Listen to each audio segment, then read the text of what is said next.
আমি আপনাদের চিনি না। আমার সাথে ছবি তুলবেন, আমার পিছনে আইসা ছবি তুলবেন, আমার পাশে দাঁড়ায় ছবি তুলবেন এবং এই ছবিতে বাগুরবাজার দখল করবেন, মাদক ব্যবসা করবেন, আমি আপনাদের চিনি না। এবং আমি বলে দিয়ে যাই আপনি আমার ভোট করেন, যাই করেন, আমার রাজনীতি করেন আর না করেন, অপরাধ কার্যক্রমে আমি আমার বাপেকেও আমি ছাড় দিব না। সুতরাং আমরা চাঁদাবাজের পরিবর্তনের সাথে সাথে আমরা চাঁদাবাজিরই পরিবর্তন চাই।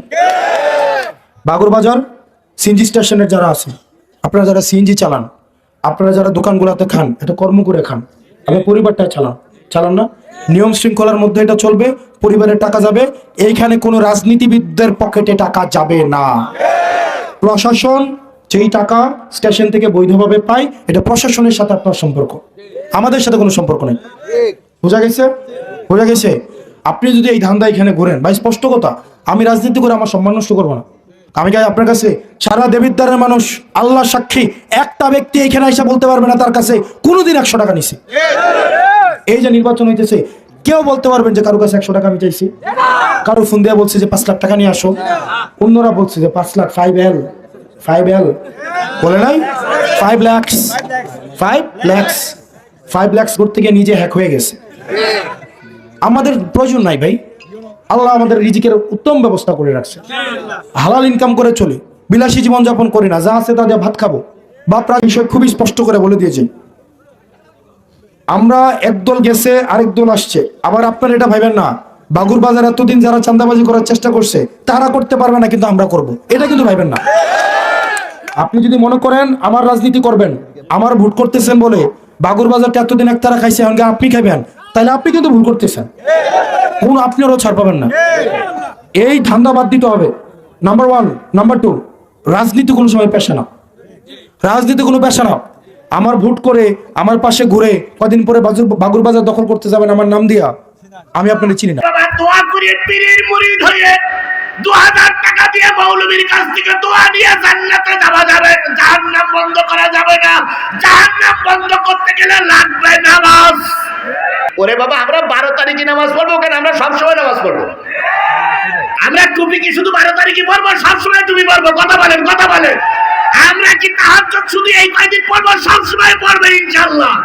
আমরা এক কথায় নামাজীদের সঙ্গে নাই, আছি নামাজীদের সাথে। 12 তারিখ 13 তারিখ 14 তারিখ সব বাদ। নির্বাচনী ইস্তেহারের কোনো ক্ষতি হোক এটা আমরা চাই না। জি, ইয়েস। তাহলে আমরা বুঝলাম নামাজীদের সঙ্গে থাকতে হবে, নির্দেশ কার? এবার আসেন, 5 ওয়াক্ত নামাজ যারা পড়বে আল্লাহ পাক তাদের 4টে পুরস্কার দেবে। কয়টা? নারীরাও শুনবেন, পুরুষেরাও শুনবেন।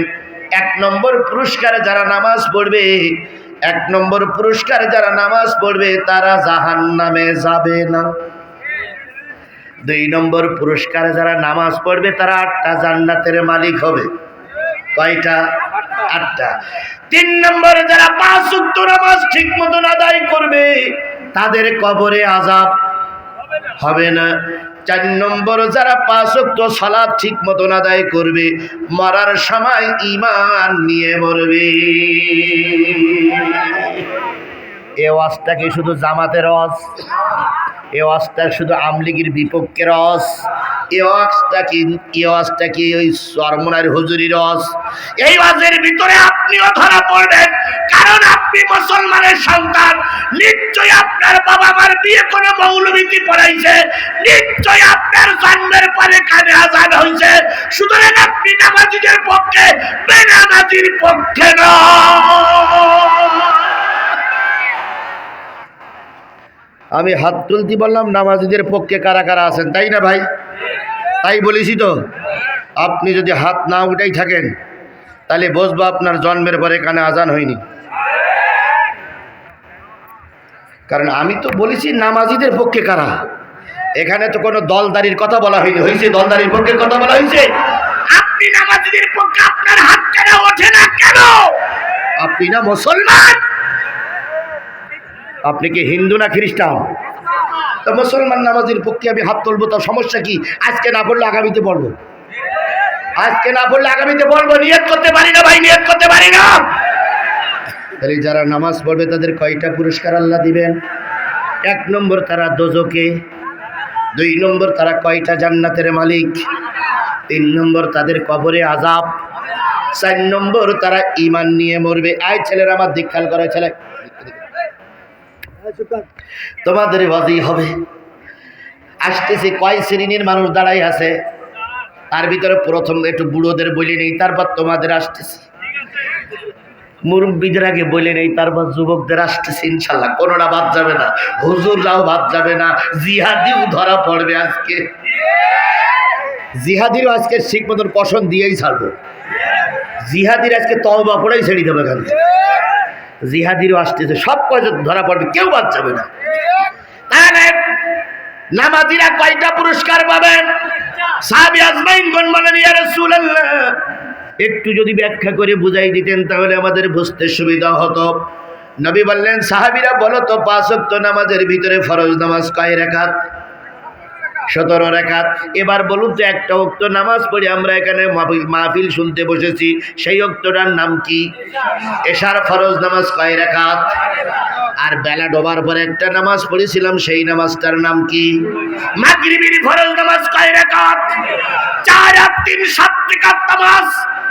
বিবেক বিবেচনা হওয়ার পরে, আক্কেল কাণ্ড জ্ঞান হওয়ার পরে, সাবালক সাবালিকা হওয়ার পরে থেকে ইচ্ছা করে যদি এই 4 আর 3 7 রাকাত নামাজ কোন নারী আর পুরুষ কাজা না করে থাকে, ওই নারী আর পুরুষ মৃত্যুর সাথে সাথে 7টা জাহান্নামের দরজা আল্লাহর পক্ষ থেকে বন্ধ হয়ে যাবে। তাহলে দোজখে যেতে চান কেডা কেডা হাত তোলেন? দোজখে যেতে চান কেডা কেডা হাত তোলেন? আছেন কেউ? নাই। তাহলে দোজখ যদি বন্ধ করতে হয়, তাহলে মাগরিবের নামাজ আর এশার নামাজ কাজা করা যাবে না।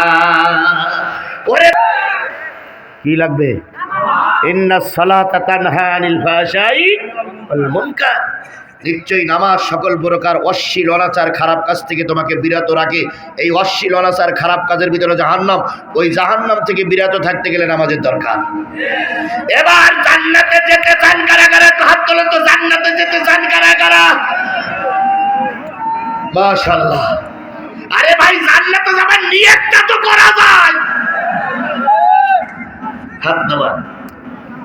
এবার জান্নাতে যাবেন কারা কারা?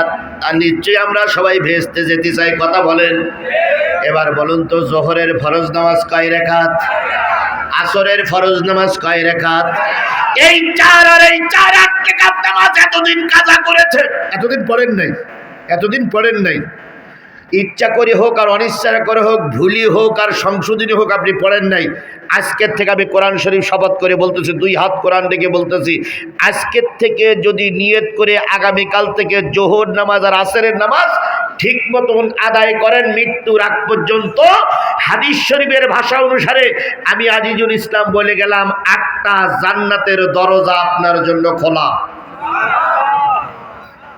কিসের ওসিলায়? জোরে বলেন, কিসের ওসিলায়?